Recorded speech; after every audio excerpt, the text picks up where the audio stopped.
चाहिँ नयाँ bus stand हो। यहाँ गाडी पालोमा आइरहेको छ।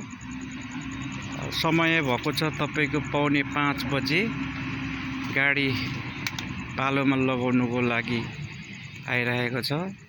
यहाँ पर हेर्दाखेरि माथिबाट टाढा टाढा आपत परेकोहरू बस्ने रुमहरू जस्तो देखिन्छ। गाडी नि ब्याक गर्दैछ। यो पनि पालोकै गाडी हो। म चाहिँ यहाँनिर यसो घुम्नलाई आएको यो बाइकमा आएको थिएँ। यताबाट हेर्दाखेरि यो चाहिँ शौचालय रहेछ महिला पुरुषको। अनि पालोमा गाडीहरू 3टा 4टा लागिरहेको छ, 4वटा।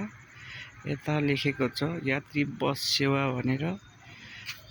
यहाँ तलको पनि बस हो। एकदम ठुलो विशाल ठुलो छ बस स्ट्यान्ड।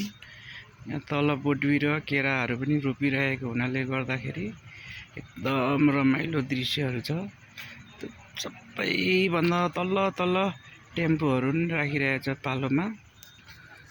नयाँ बस पार्कको दृश्य, त्यही पनि राति 4 पौने 5 बजेको हो।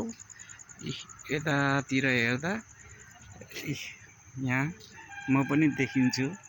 यसरी नै मैले भिडियो गरिरहेको छु। हजुरहरूलाई यसमा लाइक, कमेन्ट, सेयर गरिदिनु होला।